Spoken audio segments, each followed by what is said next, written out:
الرجيم بسم الله الرحمن الرحيم وبه نستعين وهو خير المعين وصلى الله على سيدنا محمد وآله الطاهرين اللهم صل على محمد وعلى محمد وعجل فرجه. ہماری گفتگو الکافی میں اخلاق کے موضوع پہ وارد ہونے والی احادیث سے متعلق چل رہی تھی. آپ کی خدمت میں باب الرفق بیان کیا جا رہا تھا، لیکن اس کے آغاز سے پہلے علم اخلاق کا ایک تعارف آپ کی خدمت میں ذکر کیا گیا. یہ تعارف ہمارے لیے اس لیے بھی اہمیت کا حامل ہے کہ جو علم اخلاق ہمارے ہاں موجود ہے، اس علم اخلاق کے ایک حقیقت اور اس کا ایک اجمالی تعارف ہمارے سامنے ہونا ضروری ہے تاکہ ہم ان احادیث مبارکہ سے ایک بہتر طور پہ تفصیلی طور پہ استفادہ کر سکیں.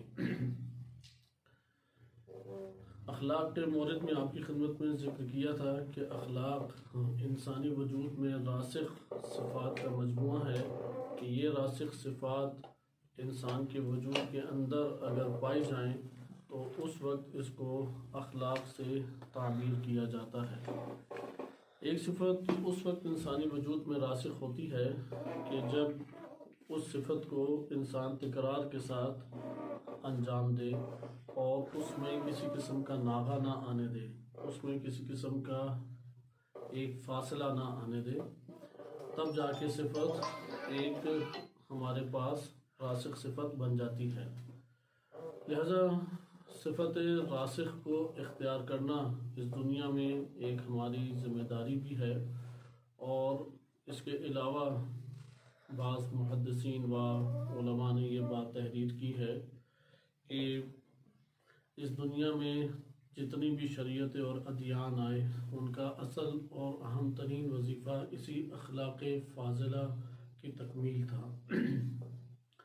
اخلاق فاضلہ کہ جس کی حاصل کرنا فضیلت اور انسانی کمال ہے، کیونکہ انسان فطرتاً کمال کی طرف جاتا ہے. انسانی کمال، فضیلت اخلاق کو حاصل کرنا انسانی کمال ہے. یہ فضیلت اخلاقی 4 چیزوں پر مشتمل ہے: حکمت ہے، شجاعت ہے، عفت ہے، اور نمبر 4 عدالت ہے. حکمت ہم پڑھ چکے ہیں کہ حکمت ہمارے پاس 7 امور کا مجموعہ تھا کہ جس کو آپ نے مطالعہ کیا کہ یہ انسانی علم اور ادراک سے تعلق رکھتا ہے. اس کے بعد ہمارے پاس دوسرا مورد آیا تھا جسے ہم مطالعہ کر رہے تھے، وہ ہے شجاعت. شجاعت تب وجود میں آتا ہے کہ جب تہور اور جبن کے درمیان رکھا جائے. اس طرف توجہ رہنی چاہیے کہ اخلاق ہمیشہ کہلاتا ہی اس وقت ہے کہ جس وقت اخلاق جو ہے وہ اعتدال کے دائرے میں انسان اسے رکھنے میں کامیاب ہو جائے. اگر اخلاق کے دائرے میں اسے رکھنے میں کامیاب نہ ہو تو ممکن ہے کہ ایک عمل خیر ہم سے صادر ہو، ممکن ہے کہ ایک عمل شر ہم سے صادر ہو، لیکن اخلاق نہیں کہلائے گا. معتدل صفت جب بھی اعتدال کی صورت میں راسخ ہو تو اس وقت وہ اخلاق ہے.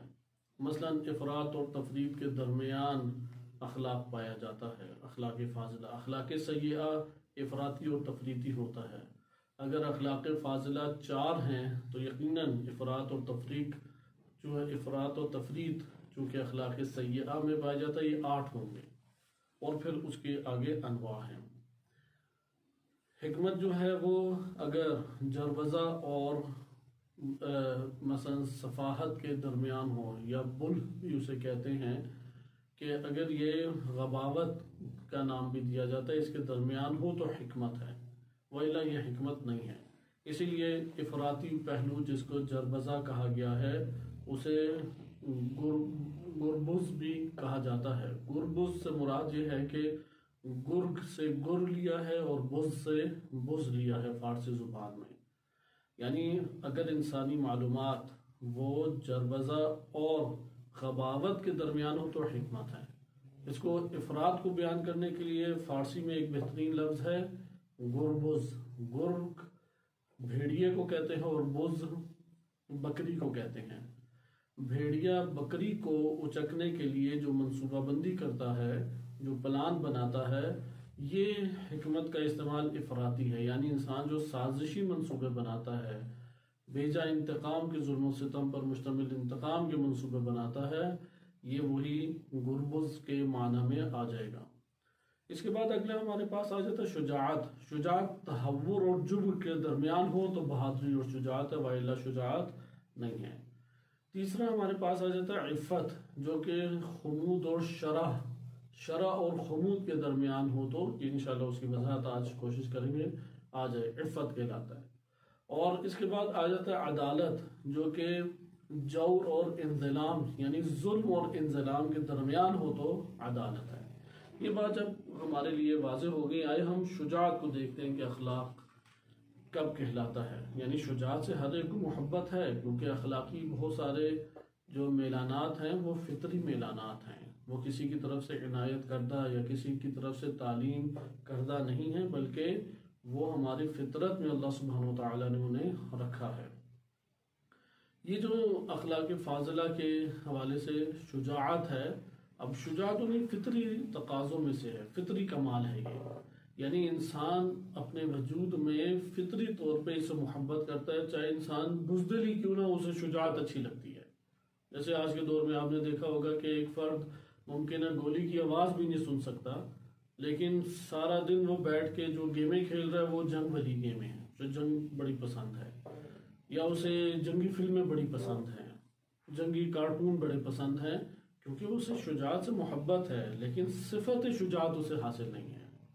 لہذا شجاعت سے محبت فطری امر ہے۔ اب شجاعت کہتے کسی بعض نے شجاعت یہ سمجھا کہ خوب بڑھ کر انتقام لینا اور غصے میں تہس نہس کر دینا کسی کو، یہ شجاعت ہے۔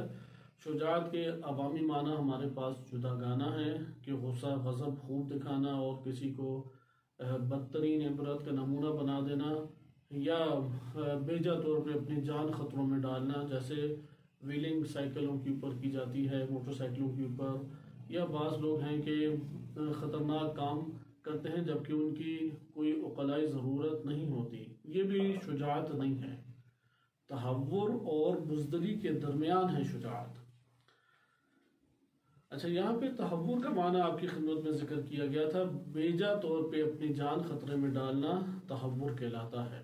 اسی طریقے سے انسان کا جہاں پہ نڈر ہو کے آگے بڑھنا ہے، بے باک ہو کے آگے بڑھنا ہے، وہاں پہ انسان کا خطرے کا احساس کرتے ہوئے اپنے قدم روک لینا، یہ جبن ہے، یہ بزدلی کہلاتا ہے۔ بزدل بھی در حقیقت فارسی لفظ ہے اور بز بکری سے لیا گیا ہے، کیونکہ بکری کا دل بزدل اسی سے ہے کہ بکری کا دل بڑا ہلکا سا ہوتا ہے اور بڑا نازک ہوتا ہے، تھوڑے سے ہی امر کے اوپر وہ گھبرا جاتی ہے بکری اور بولنے لگ جاتی ہے۔ مثلا بادل کڑکتے ہیں اور چرواہا نظر نہیں آتا، آس پاس چند بکریاں نظر نہیں آئیں گی، تنہائی کا تھوڑا احساس ہوگا تو وہ پوری رات ہی شور مچاتی رہے گی، کیونکہ اس کا دل بڑا اس حوالے سے ہلنے والا ہے، اس لیے اسے بزدل کہا جاتا ہے۔ بزدل یعنی وہ دل، بز کا دل یعنی جس انسان کے وجود میں بکری کا دل ہوتا ہے کہ چھوٹی چھوٹی چیزوں پہ کانپ جانا، چھوٹی چھوٹی چیزوں پہ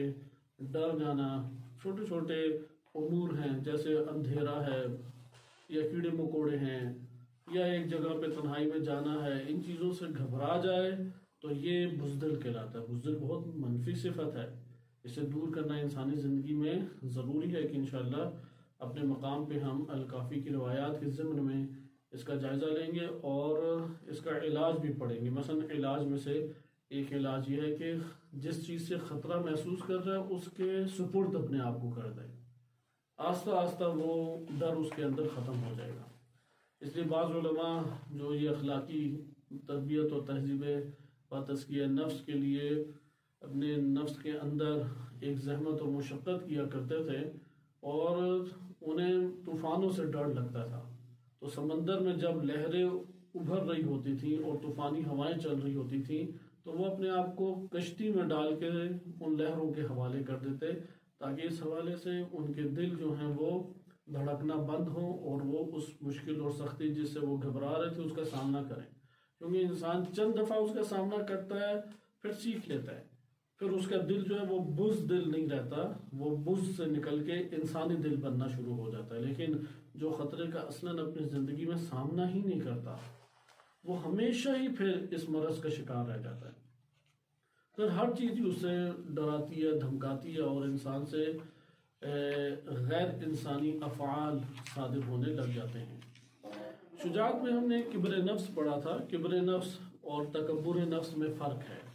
تکبر نفس ایک منفی صفت ہے کہ دوسروں کو حقیر سمجھنا اور اپنے آپ کو ان کے اوپر بالا سمجھنا، یہ تکبر نفس کہلاتا ہے. اس کے مقابلے میں تواضع ہم پڑھ چکے ہیں، لیکن یہاں پہ جب ہم شجاعت میں پہلا کبر نفس پڑھ رہے ہیں تو کبر نفس سے مراد، جیسا کہ گزشتہ درس میں عرض ہوا آپ کی خدمت میں، کہ انسان کرامت انسانی کا احساس کرتے ہوئے، کرامت انسانی کو اپنے اندر اقتدار دیتے ہوئے جو اہانت اور توہین اور پستی والے امور ہیں اس سے اپنے آپ کو کنارہ کش کر لے. یہاں پہ اس نے اپنے نفس کی قدر کی. اسی کو نہج البلاغہ میں اور دیگر احادیث میں، کہ یہ موضوع انشاءاللہ اپنی جگہ پر آئے گا، کہ اسے کہا کہ جو شخص اپنی قدر جان لیتا ہے، کیونکہ انسان کو اللہ تعالیٰ نے عظیم ترین اشرف ترین مجموعہ خلقت قرار دیا ہے، اس لیے اس کے لیے اہانت ہے کہ وہ حیوانیت کے درجے پہ گر جائے. اس کے لیے اہانت ہے کہ وہ نباتات اور شجرات اور جمادات کے درجے پہ گر جائے. یہ اہانت ہے اس کی. جو انسان اپنے نفس کو اہانت سے بچا لیتا، مثلا خدمت کرنے میں اہانت نہیں، مثلا باتھ روم دھونے میں، واش روم دھونے میں اہانت نہیں ہے، برتن دھونے میں اہانت نہیں ہے، کسی کو پانی پلانا، کسی کا کام کرنا، کسی کی مدد کرنا، یہ اہانت نہیں ہے. لیکن اکڑ دکھانا، ضد بازی بیجا کرنا، سستی اور غفلت کا شکار ہونا، یہ جانوروں کی خصلتیں ہیں، انسانوں کی خصلتیں نہیں ہیں. اس لیے یہ اہانت کہلائیں گی. یہ اپنے نفس کو ذلیل کرنا ہے، اپنے نفس کو اہانت اس کو کرنا ہے. لہذا اگر کوئی انسان اپنے نفس کی بڑائی کو مد نظر رکھے، یعنی کرامت انسانی کو اپنے اوپر غلبہ دے، اور غلبہ دینے کی وجہ سے وہ اہانت والے امور اس سے اپنے آپ کو کنارہ کش رکھے، تو یہ چیز انسان کے اندر انسانی صفت اور شجاعت کا باعث بنتی ہے. اچھا، اسی طریقے سے بعض اوقات ایسا بھی ہوتا ہے کہ انسان کبر نفس اس جگہ پر بھی ہمارے لیے سامنے آتا ہے کہ انسان کو اپنے وجود کے اوپر بعض اوقات ایسا مورد پیش آتا ہے کہ وہ توہین کا سامنا کرتا ہے. توہین کا سامنا کرتے ہوئے اپنے شخصیت کو نہ گرائے. اگلا تو گر رہا ہے، جیسے قرآن نے کہا کہ آپ جاہل جب آپ کو آ کے ٹکر جائیں تو آپ انہیں کہ قالوا سلام، سلام کہہ کے اپنی راہ لیں. وہ الجھنے والے نہیں ہیں. ادھر اس نے کرامت انسانی کا احساس کیا.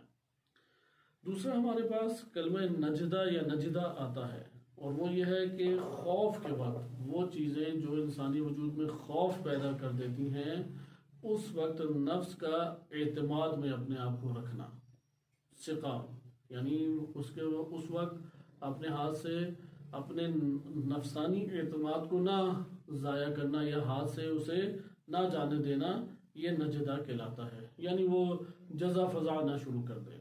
مثلا خوف کے مواقع ہوتے ہیں، شدید زلزلہ آیا، پتہ ہے کہ اب یہ موت کے گھاٹ اتر جائیں گے، یا آل اولاد کے اوپر، مال کے اوپر ایک آفت پڑی اور جس کی وجہ سے انسان خوف کا شکار ہو گیا، مرض سے خوف کا شکار ہو جاتا ہے، پوچھ گچھ اس سے انویسٹیگیشن شروع ہو گئی.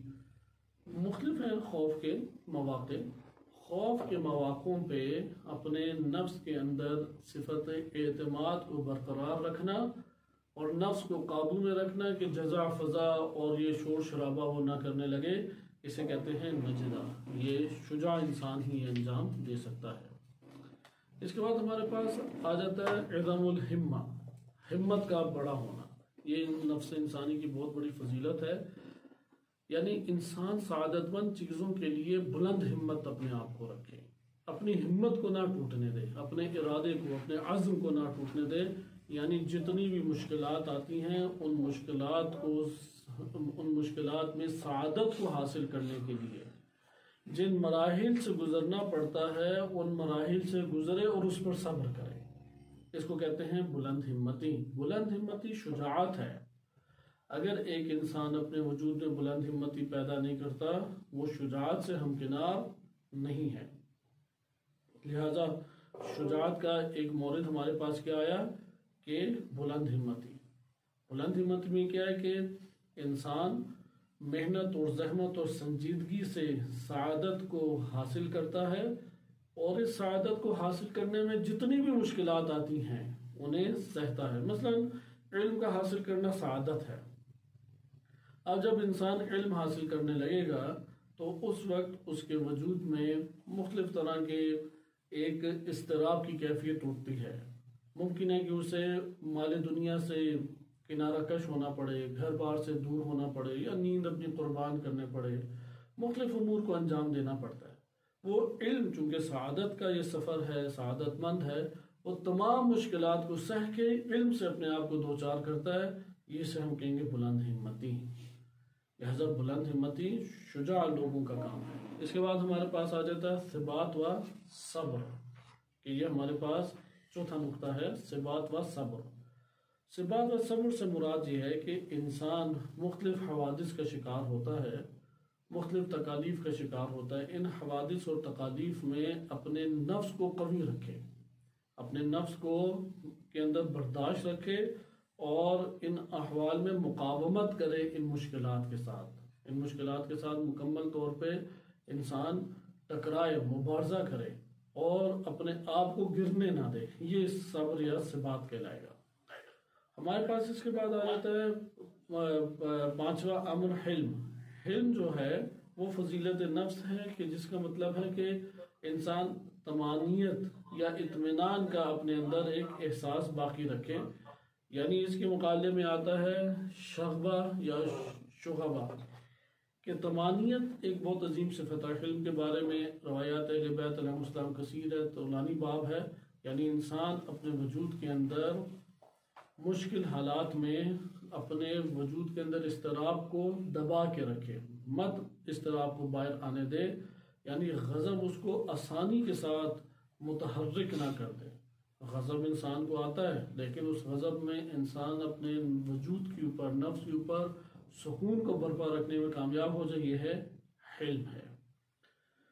اس کے بعد سکون ہے۔ سکون سے مراد یہ کہ طیش میں نہ آنا، یعنی انسان جھگڑوں کے وقت، جنگوں میں، یا اپنے گھر بار کی جو حفاظت ہے، اپنے حریم کی حفاظت ہے، اس مورد میں بیجا طیش میں نہ آئے۔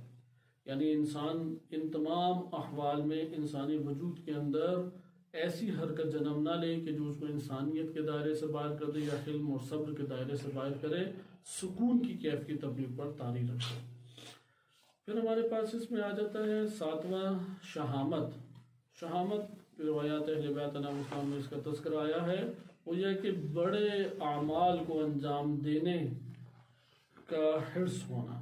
یعنی انسان چھوٹے اعمال پہ راضی نہ ہو، بڑے اعمال، ہولناک اعمال انجام دینا چاہتا ہے، تاکہ وہ بہترین امور سے اور بہترین منازل سے اس کے اوپر فائز ہو سکے، یعنی اس کو نتائج، بہترین نتائج کا سامنا کر سکے۔ اس لیے وہ اعمال عظام یا بڑے اور مشکل حالات کا سامنا کرنے کے لیے اندر سے بیتاب ہو، چھوٹے امور کی طرف مائل نہ ہو، اپنی قیمت بڑے امور سے ٹکرانا رکھے، یہ شہامت سے تعبیر ہے۔ اسی طرح سے احتمال الکد، اس کا مطلب یہ ہے کہ انسان اپنے وجود کے اندر بدن کے جو آلات ہیں ان کو ایسے امور میں، امور حسیہ میں ان کو استعمال کرے، لیکن امور حسیہ میں استعمال کرتے ہوئے بہترین انداز کو اختیار کرے، پست انداز کو اختیار نہ کرے۔ اس کو کہتے ہیں احتمال الکد۔ یہ ہمارے پاس آ جاتا ہے شجاعت کے دائرے میں۔ اسی میں سے ایک ہے سخا۔ سخا جو ہے اس کے اندر تقریباً 8 کے قریب مطالب ہیں۔ میں تیزی سے بھی آپ کے سامنے پڑھ رہا ہوں تاکہ ہم رفق تک پہنچ سکیں، اور ان مطالب میں ہر ایک کے بارے میں یا اکثر بیشتر کے بارے میں الکافی میں ابواب موجود ہیں، انشاءاللہ اس کا ہم مطالعہ کریں گے۔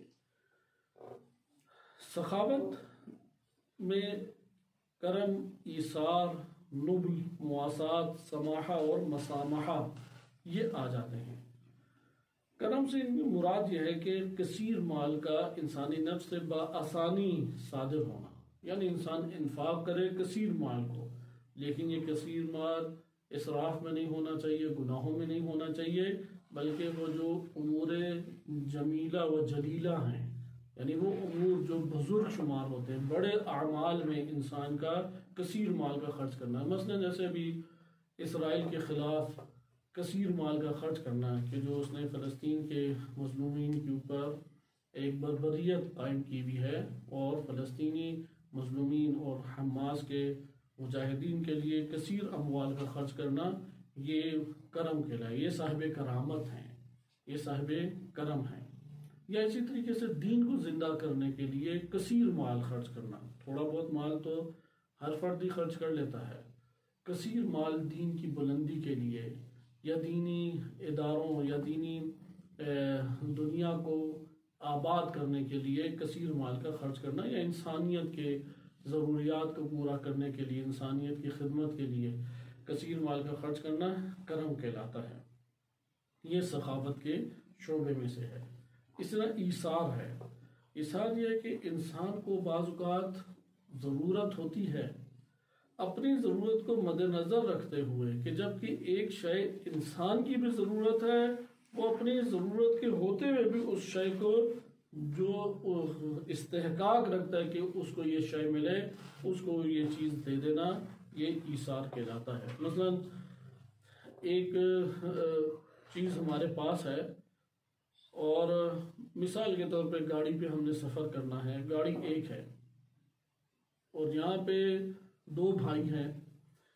اب جو مالک ہے گاڑی کا، وہ بھائی اپنے طور پہ استعمال کرنے کا حق رکھتا ہے کیونکہ گاڑی کا مالک ہے، لیکن وہ اپنے بھائی کے لیے ایثار دکھاتا ہے اور خود مثلا ٹیکسی پہ یا پیدل چلے جاتا ہے، خود اپنے آپ کو مشقت میں ڈال دیتا ہے، اور وہ بھائی مستحق ہے کہ اس کے اوپر یہ خرچ کیا جائے، مستحق ہے کہ اس کے لیے یہ قربانی دی جائے۔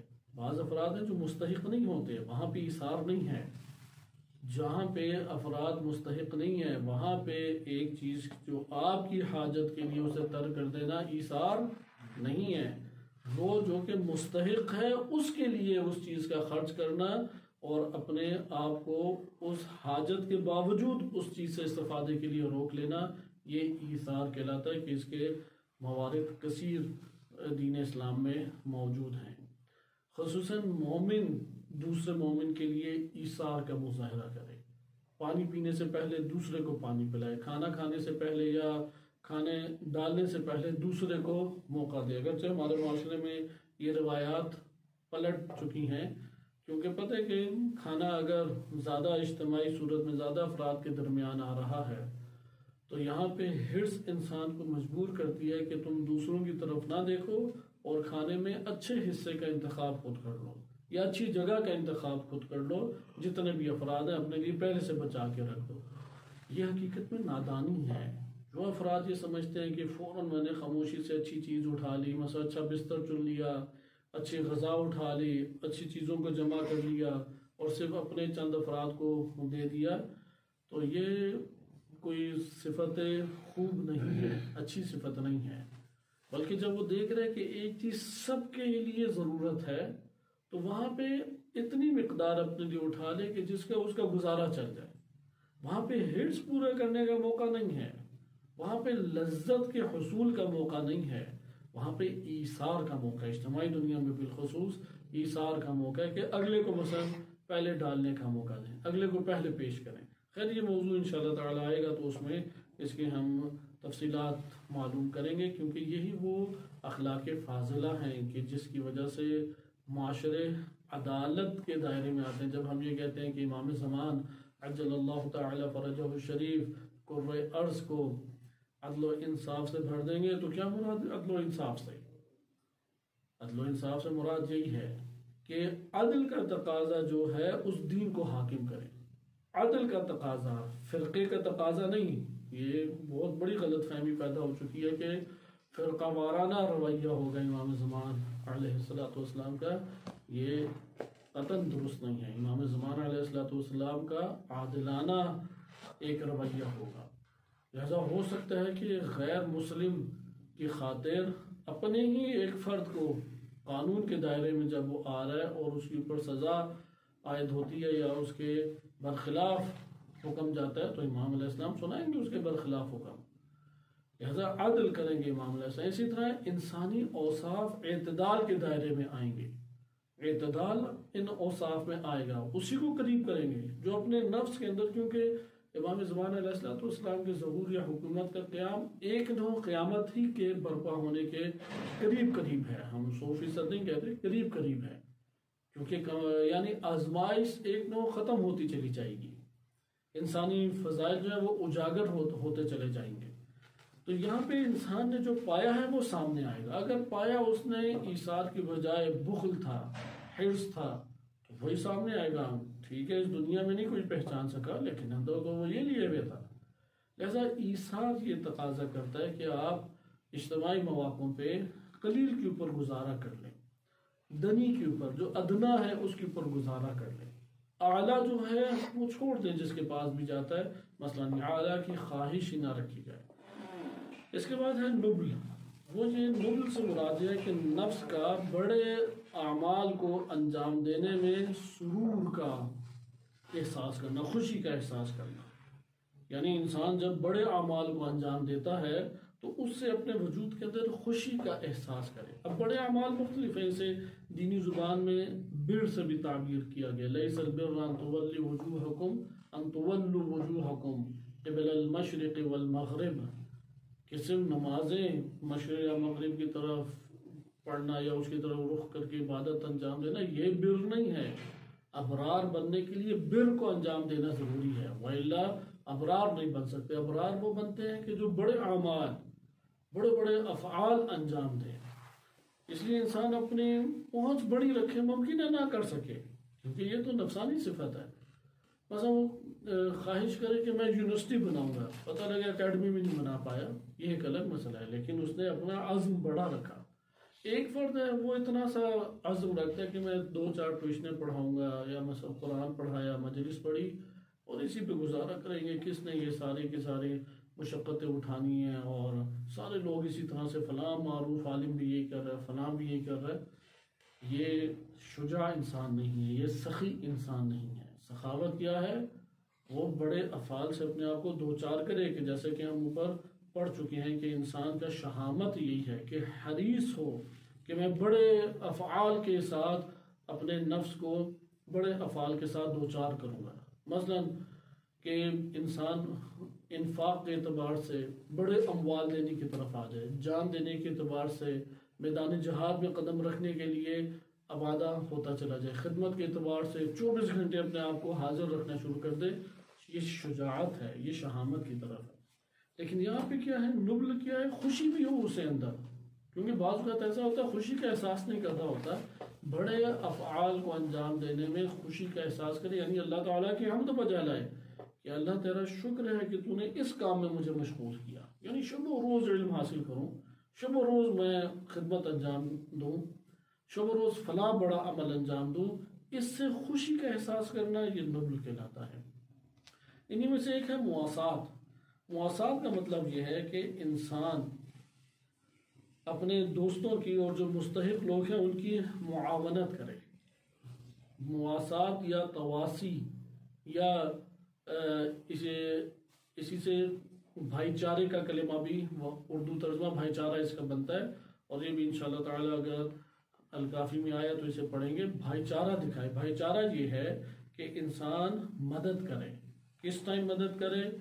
کہ جب وہ مستحق ہوں یا مشکل میں ہوں، خصوصی طور پہ اس وقت مدد کرے، یا ان کی اموال اور اس کے جو غذائی امور ہیں ان میں اس کی مشارکت ہو۔ دیکھیں مواسات دین اسلام میں نبی صلی اللہ علیہ وسلم نے جب ایک اسلامی معاشرے کی بنیاد رکھی مدینہ منورہ میں، اور آغاز میں جب مسجد کا قیام فرمایا، دولت و حکومت اسلامی کا اور ریاست اسلامی کا اعلان فرمایا، تو ابتدائی ترین چیزیں جن کا حضرت صلی اللہ علیہ وسلم نے اہتمام کیا ان میں سے ایک یہی بھائی چارہ ہے، مواسات ہے۔ یعنی بھائیوں کو، دو افراد کو ان کے اموال میں شریک قرار دے دیا اور دونوں ایک دوسرے کی مدد کریں۔ مواسات کیا ہے؟ کہ اپنے دوستوں کی اور جو آپ کے اموال میں یا جو آپ کی زندگی کی ضروریات میں شریک ہیں اس میں ان کی مدد کی جائے. مدد کرنے کو مواسات کہتے ہیں. مثلا حضرت عباس علمدار علیہ السلام کا امام حسین علیہ السلام کی مدد کرنا اور اس میں بھائی چارہ مد نظر رکھو تو یہ مواسات کہلائے گا. اس لیے ادھر مواسات کا کلمہ بھی وارد ہوا ہے تاکہ زیارت ناموں میں یہ کلمہ وارد ہوا ہے.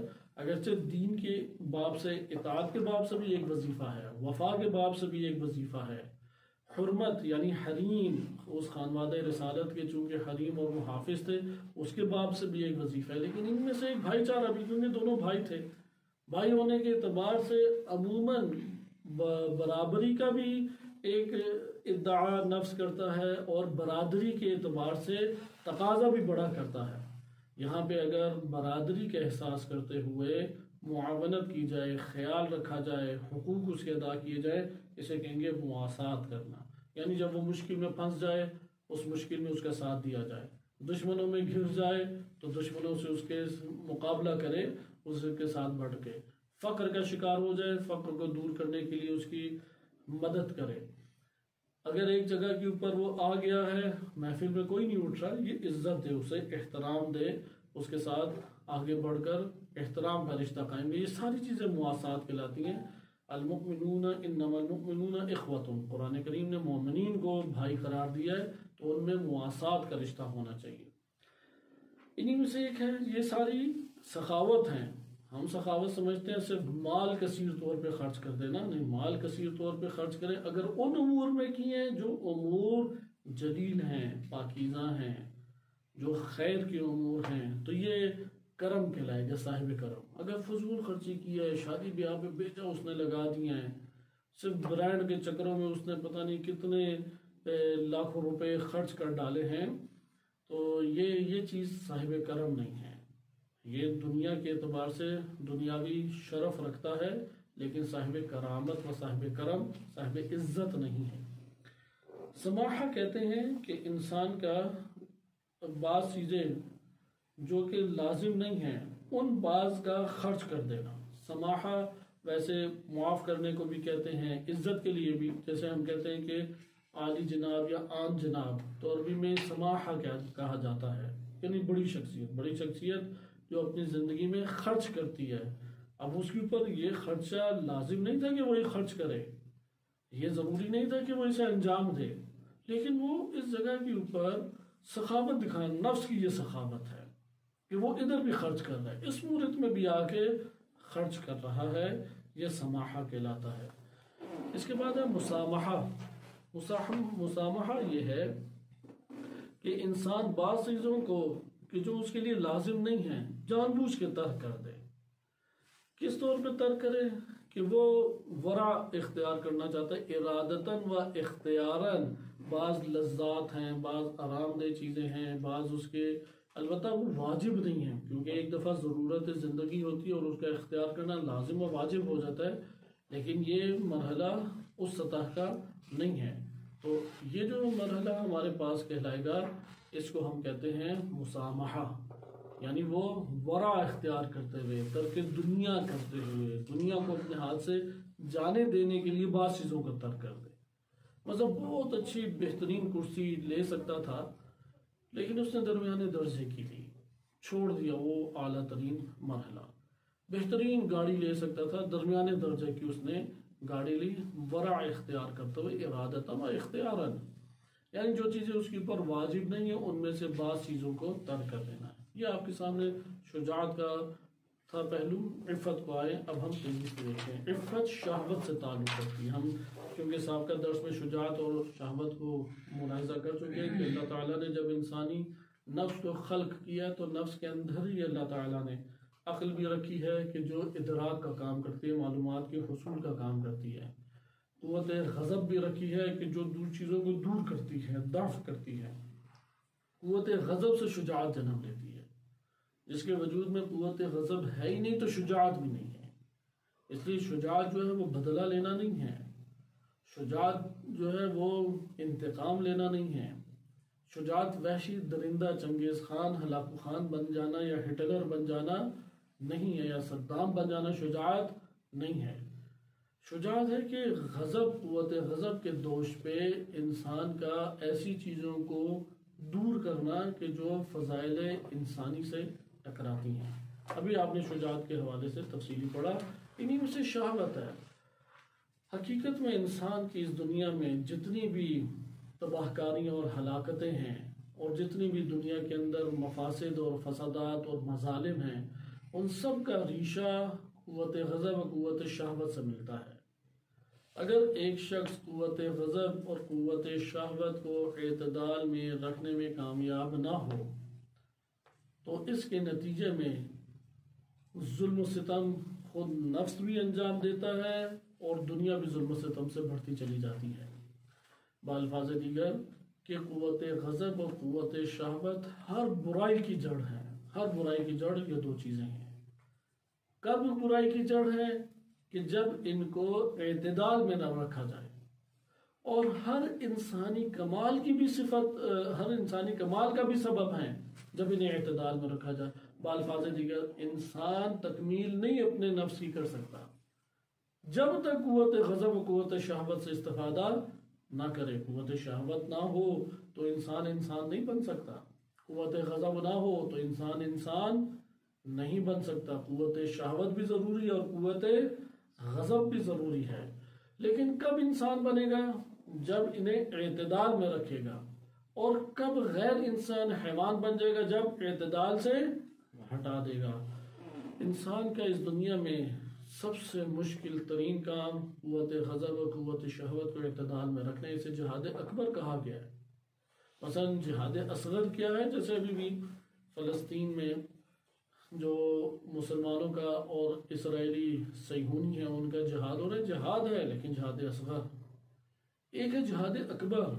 جہاد اکبر کی قوت غضب کو، قوت شہوت کو قابو کرنا۔ مثلا یہ حماس کے مجاہدین داخل ہوئے بے نصرت الہی، اللہ سبحانہ وتعالیٰ کی مدد اور نصرت سے اس جگہ کے اوپر حملہ کیا کہ جہاں پہ اسرائیل نے سب سے زیادہ انویسٹمنٹ کی ہوئی تھی، اور اس جگہ کو وہ ناقابل تسخیر شمار کرتا تھا، اور اس جگہ کے حوالے سے ان کی ایجنسیاں موساد اور دنیا کا بہترین سیکورٹی سسٹم لگا ہوا تھا، اور اسی جگہ کو انہوں نے سخت برباد کیا حماس کے مجاہدین نے، اور وہاں سے ایک بڑی تعداد خواتین کی پکڑ کے لے آئے۔ اب یہاں بھی مسئلہ ہے کیونکہ خواتین ہاتھ میں ہیں اور مجرم بھی ہاتھ میں ہے۔ قوت غضب کا تقاضا یہ ہے کہ اس کو طرح طرح کے انواع و اقسام کی اسے تکالیف دی جائیں۔ یہ جو قیدی آیا کیونکہ آنکھوں میں خون اترا ہوتا ہے اور انسانی وجود کے اوپر ایک جنون کی سی کیفیت طاری ہوتی ہے، ایک محاذ جنگ کے اوپر اسے کچھ دکھائی نہیں دیتا، وہ بس ہر چیز کو ختم کرنے کے در پہ ہوتا ہے۔ جیسے کہ عموماً آپ نے لڑائی جھگڑوں میں بھی دیکھا ہوگا کہ وہ اپنا غضب نکالتا رہتا ہے، یہاں تک کہ بدن اس کا جب ساتھ چھوڑ جائے تو تب وہ ٹھنڈا پڑتا ہے، غضب ٹھنڈا نہیں ہوتا اس کا۔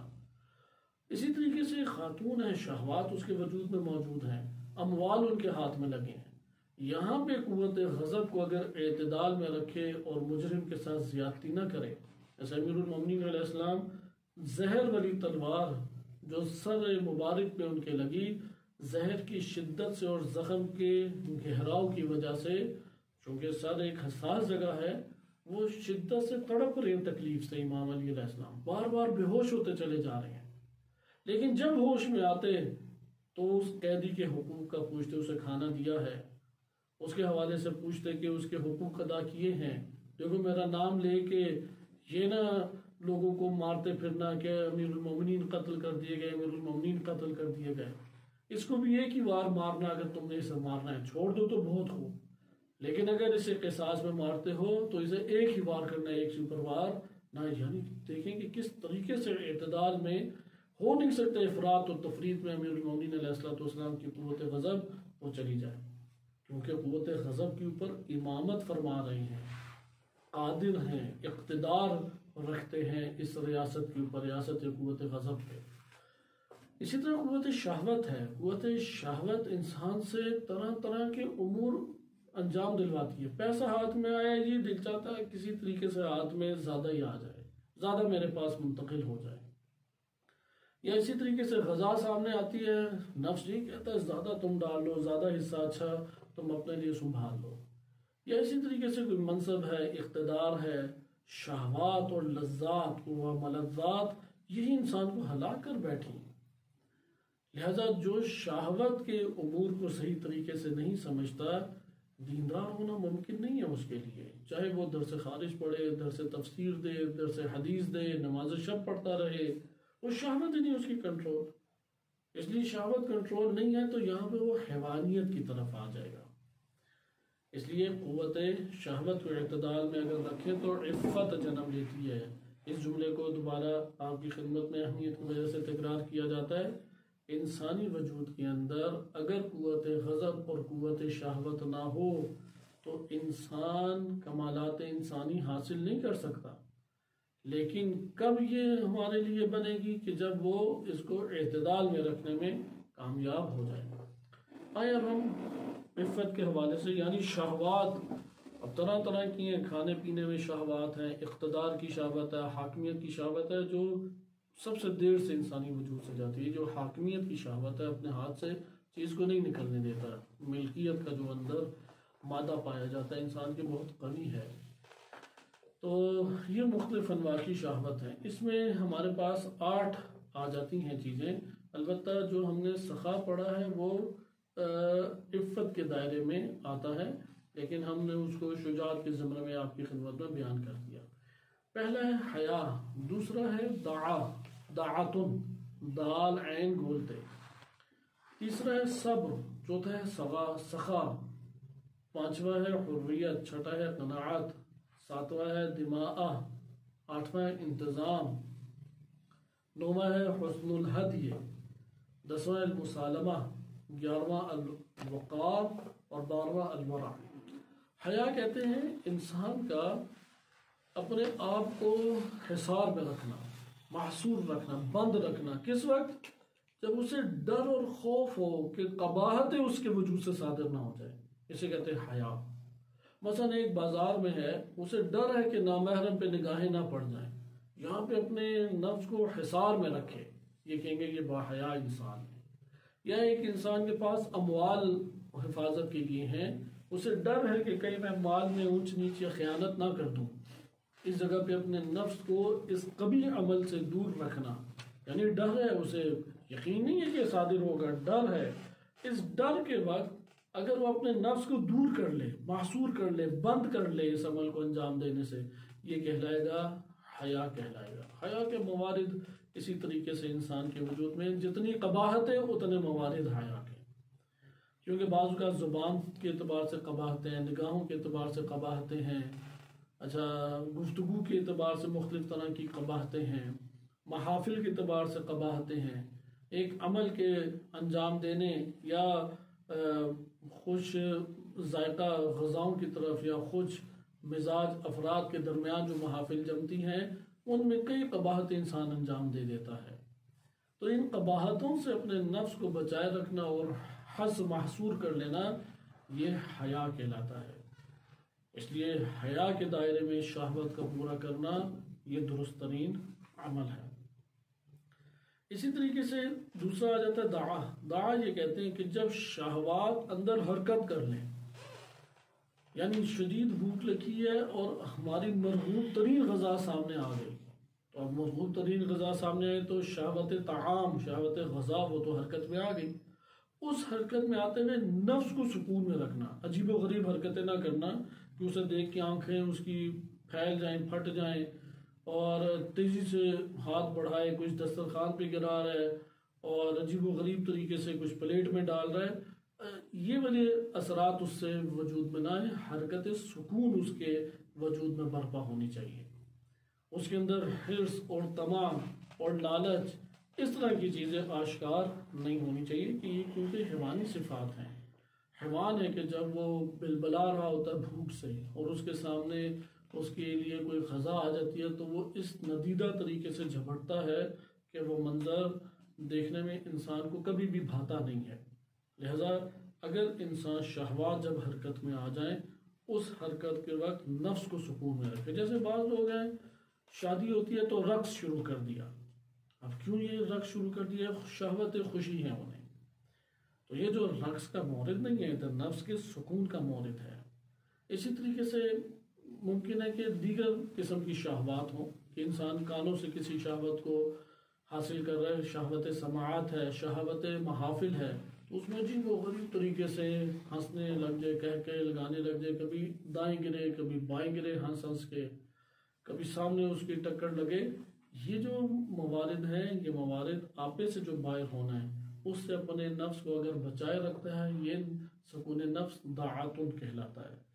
اب جو یہ ریاضت کرے وہی بچ سکتا ہے، کیونکہ یہ والی چیزیں تو آتی ہیں، شہوات حرکت کرتی ہیں، تو جب حرکت کریں تو عجیب و غریب چیزیں انسان سے صادر ہونے لگ جاتی ہیں، جو عموماً کلمہ اعراب بولا جاتا ہے یا دیہاتی پن بولا جاتا ہے، کیونکہ دیہات میں رہنے والے کو دیہاتی پن نہیں کہتے، وہ تو دیہات میں اگر اس طریقے سے رہے تو وہ دیہاتی نہیں کہلاتا۔ ایک اصطلاح ہے، ایک دفعہ دیہاتی بولا جاتا ہے علاقے کے اعتبار سے، یہ کوئی عیب نہیں لگتا، ایک شہری ہے ایک دیہاتی ہے، فضا مختلف ہوتی ہے، کوئی بادیاں نشین ہوتے ہیں، عربی کے اعتبار سے اگر بولیں تو بادیاں نشین یعنی جو گاؤں میں دیہاتوں میں رہنے والے ہیں، اور بہت شہر نشین ہوتے ہیں جو شہروں میں شہری زندگی اختیار کرتے ہیں۔ علاقوں کے اعتبار سے یہ کوئی برا لفظ نہیں ہے، لیکن ایک دفعہ دیہاتی پن استعمال ہوتا ہے بد اخلاقی اور بے ادبی کے دائرے میں۔ جب بے ادبی کے دائرے میں آئے تو ادھر یہ مراد ہے کہ جب وہ دیہاتی پن یعنی جو ادب اور اخلاق سے عاری ہو، بے شک عالم کیوں نہ ہو، بے شک ڈاکٹر کیوں نہ ہو، انجینئر کیوں نہ ہو، تو یہ جو بیجا عجیب و غریب حرکتیں شروع کر دیتا ہے، اس کو کہتے ہیں کہ یہ دائرے حیا سے، دائرے عفت سے باہر آ گیا۔ تیسرا ہے صبر۔ صبر کا مطلب یہاں پہ یہ ہے، کیونکہ صبر ہمارے پاس شجاعت میں بھی آتا ہے، شجاعت میں تکالیف کے مقابلے میں صبر ہے، البتہ وہاں پہ جدا کرنے کے لیے کلمہ ثبات استعمال کرتے ہیں، جیسے کہ ہم نے جو چارٹ آپ کی خدمت میں پیش کیا اس میں یہ کلمہ ثبات رکھا ہوا ہے، اس کلمہ ثبات کو صبر بھی کہتے ہیں، لیکن وہاں پہ تکالیف و آلام کے مقابلے میں۔ ادھر صبر سے مراد، کیونکہ ادھر صبر خصوصی طور پہ کہتے ہیں، صبر کی آپ روایات اہل بیت علیہ السلام انشاءاللہ ہم پڑھیں گے تو اس میں آئے گا کہ صبر کی 3 قسمیں ہیں۔ ایک صبر ان میں سے ہے آلام اور تکالیف کے مقابلے، معاشرے اسی کو کہتے ہیں، اس کو علم اخلاق میں ثبات کہتے ہیں، لیکن روایات بیان کرتی ہیں ایک دفعہ شہوات پہ صبر ہے، یعنی بہت دل چاہ رہا کہ اس ٹائم میں یہ بہترین چیز کھاؤں، لیکن اسی وقت دیکھ رہے ہیں کہ وہ اتنی کم ہے کہ میں نے اگر کھا لی تو دوسرے کو نہیں ملے گی، تو یہاں پہ اپنی شہوت کے اوپر صبر کریں۔ اسی طریقے سے شہوت جنسی ہے، شہوت اقتدار ہے، شہوت محافل ہے، شہوت سماعت ہے، شہوات کے اوپر اگر لذات کے حاصل کرنے میں قباحتوں کا سامنا کرنا پڑتا ہے، لذات کو چھوڑ دے، قباحت کو اختیار نہ کرے۔ غرب اس ٹائم یہی فلسفہ لے کے آیا، اس نے اخلاق کا معیار لذت کو قرار دیا، اس لیے وہ کہتے ہیں لذت کو حاصل کرو، تمہیں جس طرح کی بھی حرکتیں کرنے پڑتی ہیں کرتے رہو۔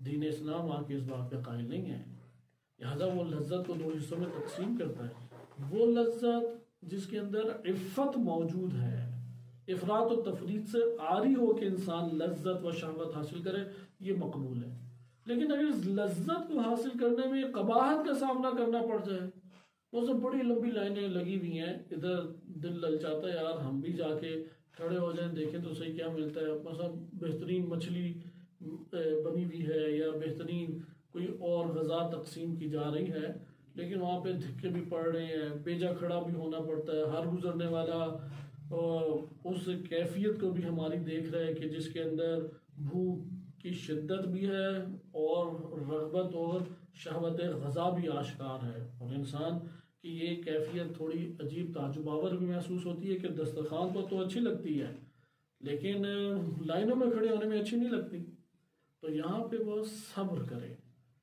اور ان لائنوں کو ترک کر کے اپنی راہ لے، بے شک اسے 1 وقت کا کھانا نہ ملے، 2 وقت کا کھانا نہ ملے، عزت کے ساتھ اس وقت وہ اپنا گزارا کرے۔ لہذا صبر یہاں پہ یہ ہے کہ انسان ہوائے نفس کے خلاف، نفس کی ہوا کے خلاف مقاومت کرے، جب بھی ہوائے نفس کے خلاف مقاومت کرنا پڑے، یہ صبر ہے، اور یہ صبر کی وہ قسم ہے کہ روایات اہل بیت علیہ السلام میں وارد ہوا اور انسان اپنی زندگی میں احساس کرتا ہے۔ تکالیف کے اوپر صبر کرنا آسان ہے، لیکن جب شہوت انسان کی جاگ جائے اس کے اوپر صبر کرنا بہت سخت ہے، اس لیے اس صبر کی کیفیات کو بھی عظمت کے ساتھ بیان کیا گیا ہے، جیسا کہ قرآن کریم نے حضرت یوسف علیہ السلام کی آزمائش بیان کی، اور یعقوب علیہ السلام کی اولاد کی جو ایک شہوت کہہ لیں، یا اولاد کی طرف جو رغبت ہے، یا اولاد کے طرف سے جو انسان لذت دنیا حاصل کرتا ہے، یعقوب علیہ السلام گرفتار ہوئے، ایوب علیہ السلام اس میں گرفتار ہیں، ابراہیم علیہ السلام کو اس آزمائش میں گرفتار کیا گیا، اور یہ اولیاء الہی و انبیاء و رسول علیہ السلام کہ اللہ تعالیٰ نے ان ہستیوں کے اوپر سلام پھر بھیجا، اور ان ہستیوں کے جیسے جناب نوح علیہ السلام اپنے بیٹے کو ہلاک ہوتے ہوئے دیکھا، سلام علی نوح، اللہ تعالیٰ نے ان کے اوپر پھر سلام بھیجا کہ انہوں نے ان لذتوں کو اور شہوات کو اور مادی دنیا اور زینت دنیا اس کو جانے دیا، لیکن اپنے آپ کو قباحتوں میں گرنے نہیں دیا، کفر کی قباحتوں سے اپنے آپ کو آلودہ نہیں ہونے دیا، اس لیے ان کی شخصیات کو اسوہ بنا کے دین اسلام نے پیش کیا ہے۔ سخا کا مطلب یہ ہوتا ہے لینے اور دینے میں توسط، عدالت کا برتاؤ، لینے اور دینے میں اگر انسان عدالت کا برتاؤ کرے یہ سخا ہے، یعنی اتنا بھی نہ دے دے کہ بیوی بچوں کا حق مارا جائے، اور اس طرح سے بھی قابو میں نہ رکھے کہ اپنی ضرورت پوری ہونے کے بعد پھر بھی اگلے کی ضرورت دیکھ رہا ہے کہ وہ ضرورت مند ہے اس تک نہ پہنچایا جائے۔ جیسے کہ بعض اوقات ایسا ہوتا ہے کہ ایک فرد ہے وہ عادی ہو جاتا ہے، یار اب میں نے اس سے استفادہ کرنا ہے، اس سے میں نے کھانا کھانا ہے، اس سے میں نے مالی فائدہ اٹھانا ہے، اس سے میں نے فلاں فائدہ اٹھانا ہے، اس نے بس سوچا میں نے فائدہ ہی اٹھانا ہے۔ خود اپنی جب باری آئے مال خرچ کرنے کی تو اس کا دل ڈولتا ہے، 1000 دفعہ سوچتا ہے، بڑے مجبوری کے عالم میں کچھ رقم باہر نکال دیتا ہے۔ یہاں پہ یہ شخص بخل کا شکار ہو رہا ہے۔ ادھر سخاوت کیا؟ اعطاء اور اخذ، لینے میں اور دینے میں توسط میں اپنے آپ کو رکھے، یعنی ایسا بھی نہ کرے کہ سارے پیسے ایک فرد کی خواہش کے اوپر اس کے اوپر لوٹا ڈالے، اور ایسا بھی نہ کرے کہ اس کو بالکل نوازے ہی نہ جبکہ وہ ضرورت مند ہو۔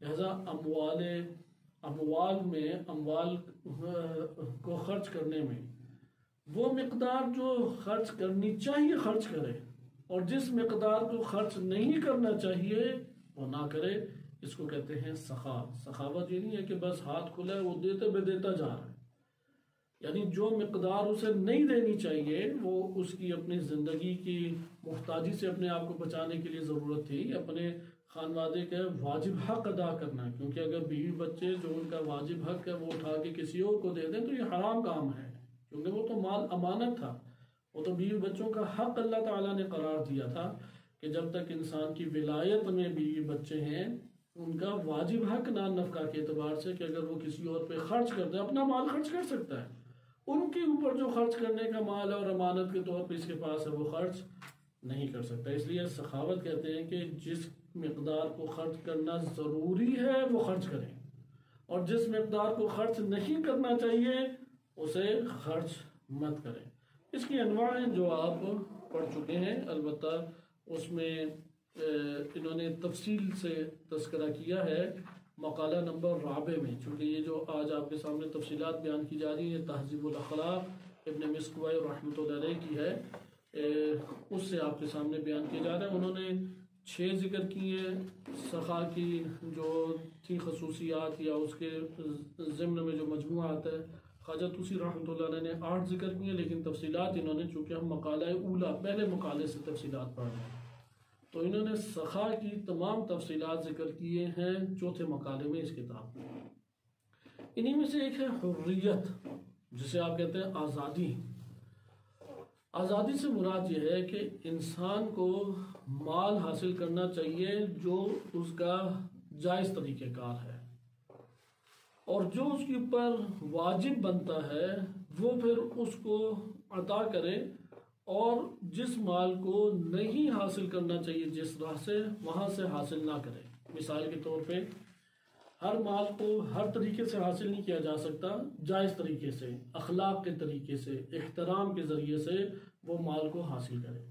مثلا ایک جملہ ہمارے بعض دوستان بیان کرتے ہیں کہ غرب میں بہت مشکل ہے کہ کوئی شخص ٹیکس کی چوری کے بغیر مثلا اچھا کاروبار کر سکے، بہت قلیل افراد ہیں جو یہ کرنے میں کامیاب ہیں۔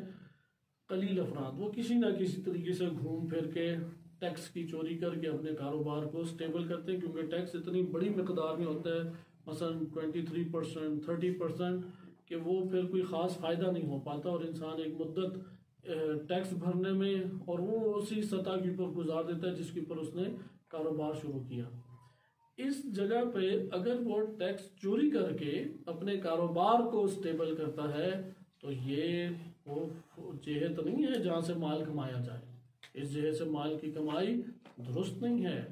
اسی طرح سے رشوت دے کے، سمگلنگ کر کے مال کمایا جائے، اپنے آپ کو ذلیل و خوار کر کے، اگلے سے لڑائی جھگڑے کر کے، کرپشن کر کے، یہ سارے وہ مورد ہیں کہ یہاں سے ان جہات سے مال کا کمانا درست نہیں ہے۔ آزاد وہ انسان کہلائے گا جو اس جہت سے اور اس پہلو سے اور اس راہ سے مال کو کسب کرے کہ جو اس کے لیے انسانی کرامت اور انسانی شہوات کو عفت کے دائرے میں حاصل کرنے میں درکار ہیں، جو اس کے لیے ضروری ہیں، بس اسی راہ میں رکھیں۔ اور اسی طریقے سے وہ اگر مال کو عطا کرنا چاہتا ہے، دینا چاہتا ہے، تو اس راہ سے دے جس راہ سے دینا لازم ہے، مثلا بلیک میل ہو کے یا کئی قانونی چارہ جوئی میں اسے پھنسا کے تب جا کے مال اس سے نکلوایا جائے، تو یہ انسانی حریت کے خلاف ہے، یہ بہت ہی نفس کے اندر غلام ہے۔ حر انسان جب دیکھتا ہے کہ اس راہ سے یہ مال مجھے عطا کر دینا چاہیے تو وہ فوراً اسے دے دے گا، مثلا اگلے کا یہ حق ہے، یہ تو میرا حق نہیں ہے، فوراً دے دے گا۔ مثلا یہ اللہ کا حق ہے، یہ خمس ہے، یہ زکوٰۃ ہے، یہ فطرانہ ہے، یہ صدقہ ہے، یا یہ میرے بھائی کا حق ہے، یا اس کے خانوادے اس کے زیادہ مستحق ہیں، یا فلاں مومن کا حق ہے، یا یہ جو آپس میں معاملہ ہوا تو اس معاملے کا تقاضا یہ ہے کہ میں اسے اس مہینے دے دیتا، وہ بجائے اس کے کہ وہ اسے بار بار فون کرے، بار بار اس کو یاد دہانی کرائے اور پھر خوب اسے ذلیل و خوار کر کے اب دے دے، یہ حر انسان نہیں ہے۔ حریت کا تقاضا ان دو امور میں ہے، اول مال کو جب کسب کرے تو اس راہ سے کسب کرے جو کرنے کا حق بنتا ہے، اور مال اگر اس نے دینا ہے تو جو دینا لازم ہے اس کے لیے وہ اس جہت سے اس کو جس جہت سے دینا لازم ہے اس جہت سے اسے دے دے، ان دو کے علاوہ مال کو کسب نہ کرے۔ قناعت کہتے ہیں کہ کھانے پینے اور زینت کے امور میں سستی کا رویہ اختیار کرنا، سستی کا رویہ یعنی اہمیت نہ دینا ہی نہیں، کھانا کوئی بھی آ جائے، آج دال آ گئی ہے، سبزی آ گئی ہے، گوشت آ گیا ہے، بہت زیادہ اہمیت نہ دے، درمیانی قسم کی اہمیت دے، یا زینت کو بہت زیادہ اہمیت نہ دے، جتنی مقدار اس کے ہاتھ میں ہے اس کے اوپر اکتفا کرے۔ ہم تفصیل سے قناعت کو پڑھ چکے ہیں کہ رضا یعنی رضایت کے معنی میں یا انسان کا اکتفا کرنے کے معنی میں، یہ دو معنی کے ضمن میں ہم نے مطالعہ کیا۔ اس کے بعد آ جاتا ہے کلمہ دماغ، جو دماسا سے ہے، یہ دماستن ہے، دماسا۔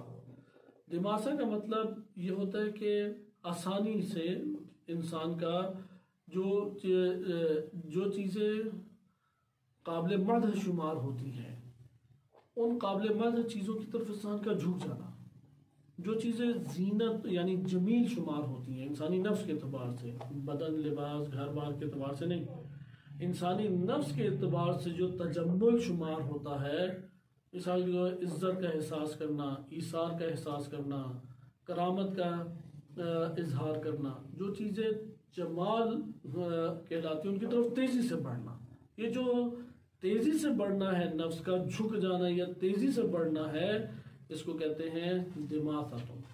اس کے بعد ہے انتظام۔